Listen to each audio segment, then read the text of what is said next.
Sakit ng dito ko and dito. Hey guys. Natatawa ako kasi hindi ako sumama pa Bangi para mag-vlog. Let's eat first. I need energy.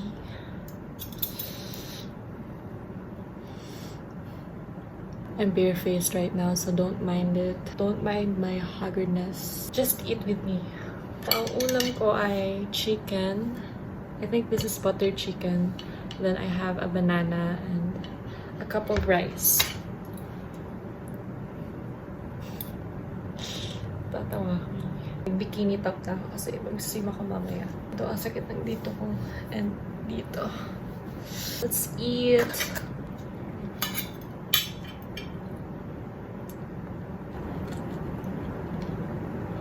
Butter chicken nga.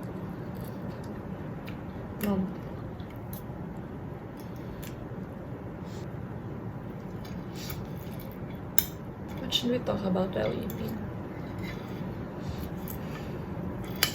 Dapat ba mag-usap tayo habang kumakain? Kaso, wala naman yan. Wala naman tayong top.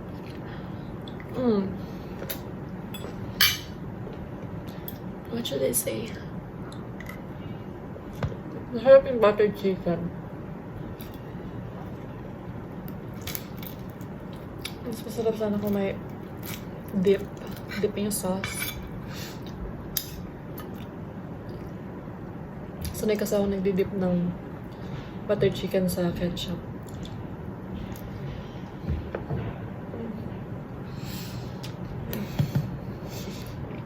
Okay. Bilib na bilib talaga sa mga vloggers kasi ang yapper nila. Hindi ko alam kung paano nila mga sinasabi nila sa videos. Kung ano-anong topics nilang lumalabas.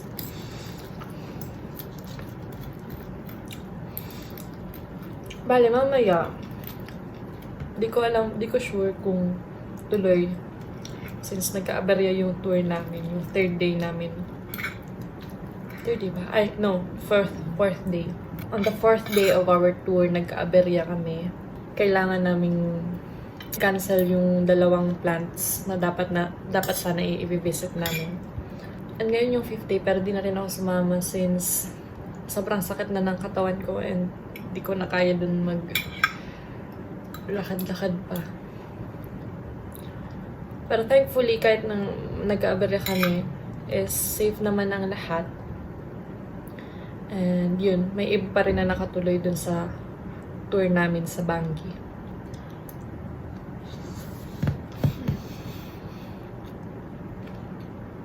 Harap.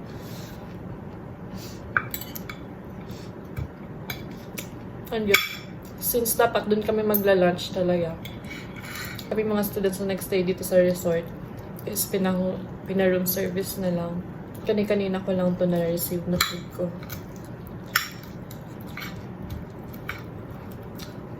So far, I think it's real delish. Like, may ano pa sila, lettuce.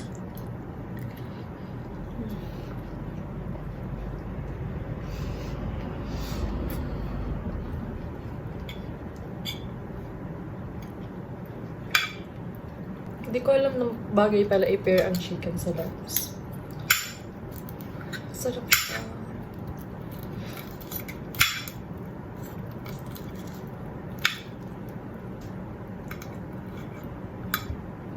Ang dami-dami ko nang na-film na videos. Like, di ko na alam kung paano i-edit yun. Pero, I will still edit them. Siguro, bukas. Pag nagka-time na ako. Sana sipagin ako bukas. Pero siguro sisipagan naman ako kasi nag-rest lang ako today.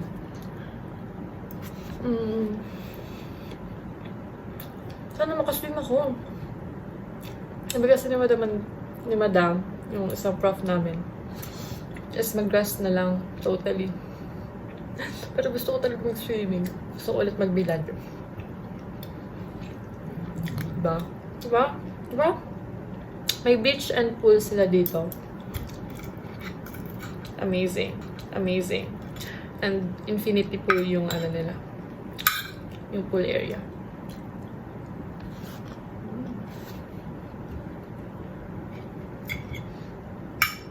About sa room naman, super giving ng room na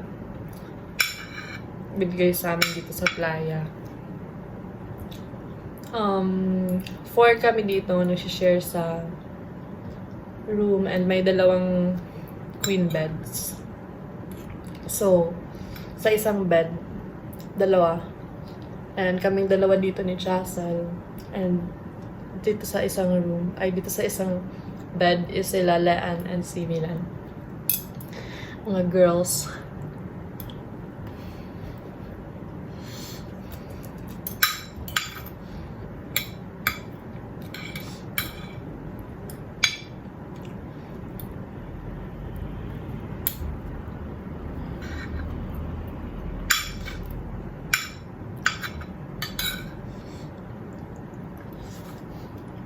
Wala pala ako tubig.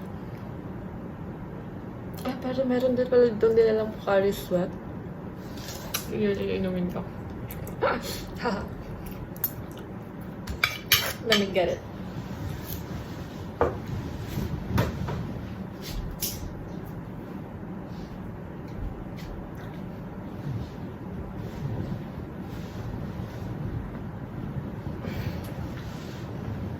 Bala ito. My t-shirt. My shirt! Binigay sa amin ni Madam Francia kanina. Akong iinom pala. Hindi ko inakala pala iinom ito. Ay. Ang hirap pagbukas pag may nails. Okay, that's a life hack. Ganun magbukas.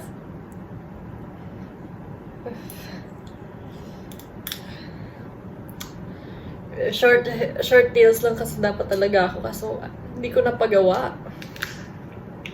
Kaya nag-press on nails na lang ako. Pero giving naman, di ba? Right? Right? Drink Pocari Sweat with me.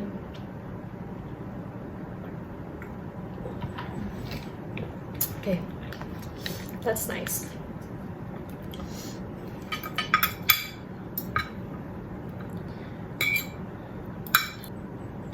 I really love their food. Sarap. Bale, sa breakfast naman namin kanina,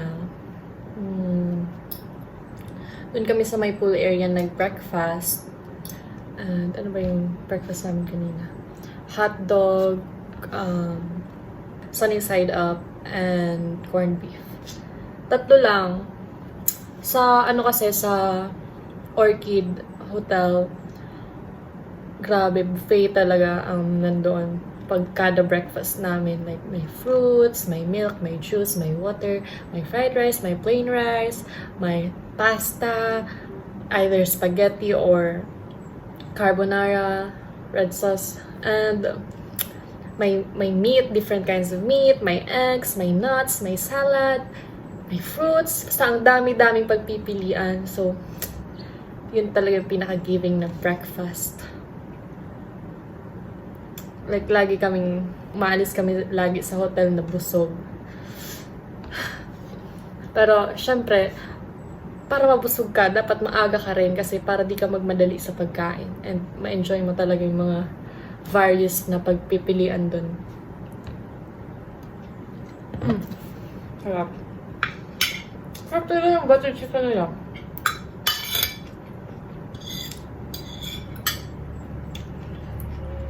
So, gusto ko yung ganito eh. Yung hindi masyado maalat.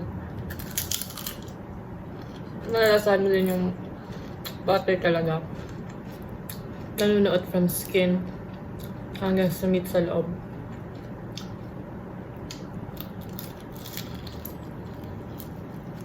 Tapos crispy din talaga ang outer part niya.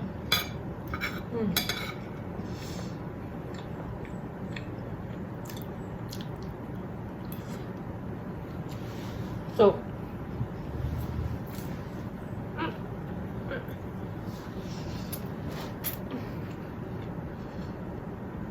So far, masaya naman kami sa tour.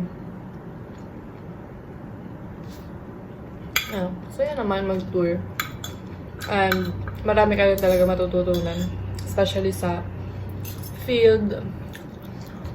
Kasi nililibot kami talaga sa planta. And kada process dun sa plant is ina-explain ng guide kung anong nangyayari doon. And pwede ka rin magtanong.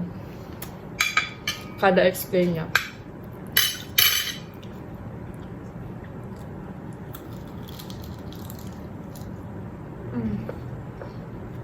That's so good.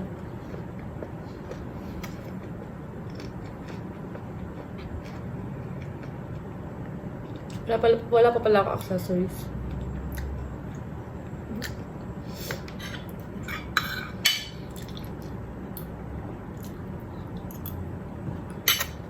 Ano pa ba? Ano ba yung discuss? Discuss? Teacher yan. I don't know.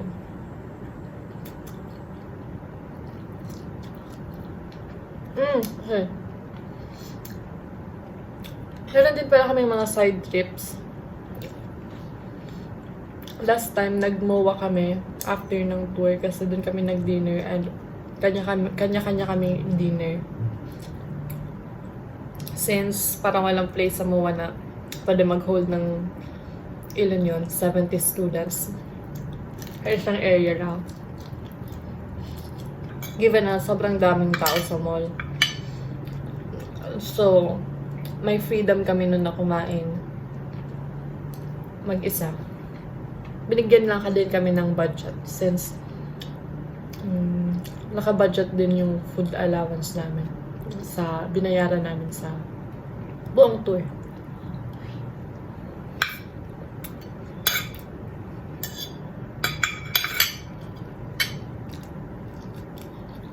Wala talaga makaswimming ako sa labas. Gusto ko mag picture kasi wala pa talaga ako maayos na picture.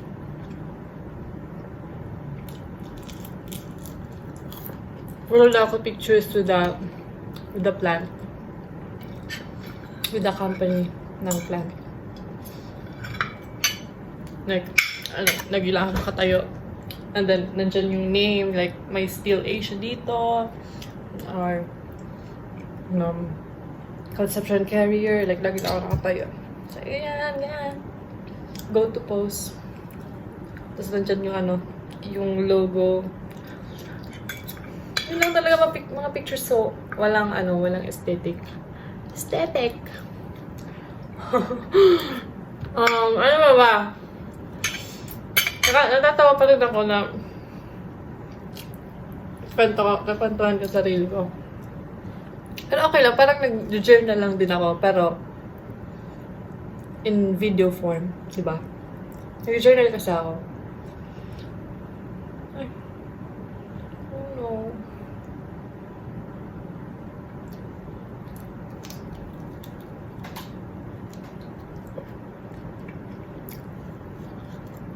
Mamaya, pag nag-ikot ulit si Madam Andanya, ask ko siya kung pwede na ako mag-beach. Siguro mga 3 p.m. time. Maganda sana if mag-start na ako now. Para umitim talaga ako. Pero okay lang. Okay lang.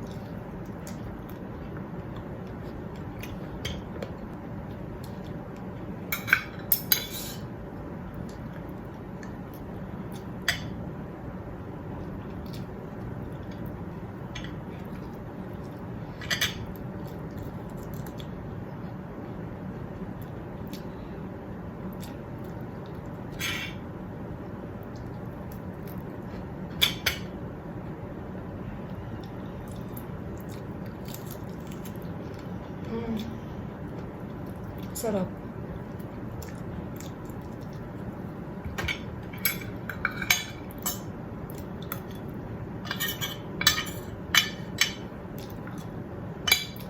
Basta ako. Yun lang guys. I'm just gonna eat this banana and take a rest. Bye guys!